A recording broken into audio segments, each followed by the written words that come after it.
नसीब के भरोसे बैठा रहा जो इंसान, वो कभी अपनी पहचान नहीं बना पाया। जिसने हालातों से लड़कर खुद को तराशा, वही दुनिया में इतिहास रचा पाया।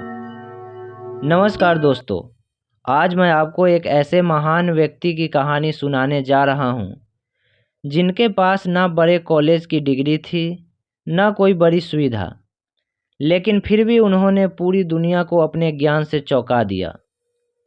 यह कहानी है श्रीनिवास रामानुजन की, एक ऐसे इंसान की जिसने गरीबी, संघर्ष और असंभव परिस्थितियों के बावजूद अपनी प्रतिभा से इतिहास लिख दिया। रामानुजन का जन्म 22 दिसंबर 1887 को इरोड में हुआ था। उनका परिवार बहुत गरीब था। सोचिए, जब बच्चे खेलने की उम्र में होते हैं, तब रामानुजन गणित की किताबों में खोए रहते थे। लेकिन उनकी ज़िंदगी आसान नहीं थी। उनके पास सही किताबें नहीं थी, स्कूल की फीस भरने के पैसे नहीं थे, कई बार उन्हें भूखे रहना पड़ता था। फिर भी उन्होंने हार नहीं मानी। इससे हमें यह सीख मिलती है, अगर जुनून सच्चा हो तो साधन मायने नहीं रखते। रामानुजन को गणित से इतना प्यार था कि वे हर चीज़ में गणित देखने लगे थे। एक बार उन्हें एक किताब मिली जिसमें हजारों गणितीय सूत्र थे। उन्होंने उस किताब को ऐसे पढ़ा जैसे कोई भूखा इंसान खाना खाता है। धीरे धीरे उन्होंने खुद के नए नए फॉर्मूले बनाना शुरू कर दिए। सोचिए, जिस चीज़ को दुनिया के बड़े बड़े वैज्ञानिक नहीं समझ पाते थे, उसे एक साधारण लड़का अपने दिमाग से हल कर रहा था। लेकिन जिंदगी सिर्फ सफलता की कहानी नहीं देखती। रामानुजन गणित में तो जीनियस थे, लेकिन बाकी विषयों में फेल हो जाते थे। इस वजह से उन्हें कॉलेज छोड़ना पड़ा। नौकरी पाने में मुश्किल हुई।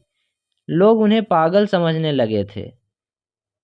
इससे हमें यह सीख मिलती है, हर प्रतिभाशाली इंसान को दुनिया पहले पागल ही समझती है। रामानुजन ने हार नहीं मानी। उन्होंने अपने गणित के काम को एक पत्र में लिखा और भेज दिया इंग्लैंड के महान गणितज्ञ G.H. हार्डी को।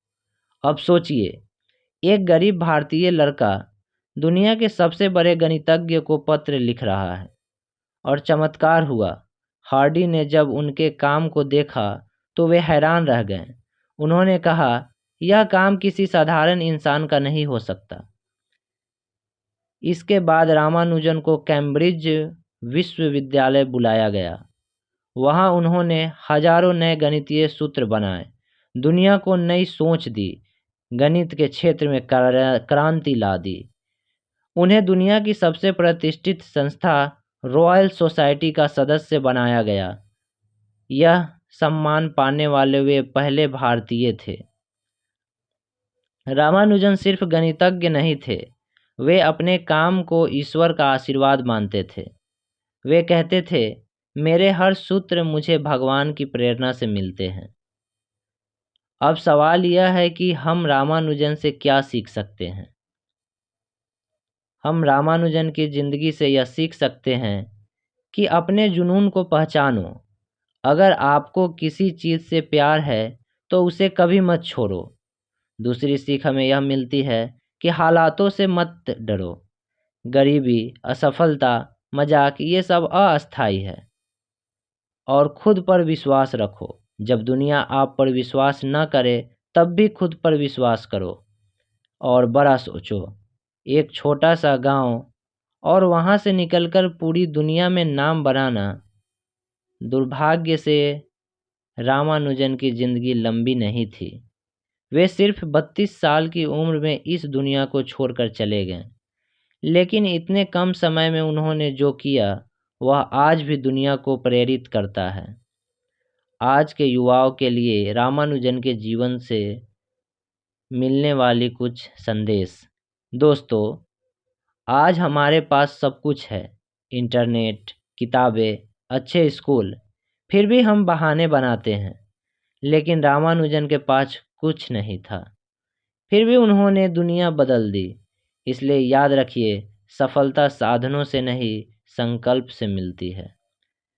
अगर हालात कमज़ोर हैं तो हौसले मजबूत कर लो। अगर रास्ता कठिन है तो कदमों को और मजबूत कर लो, क्योंकि इतिहास वही लिखते हैं जो हार मानने से इनकार कर देते हैं।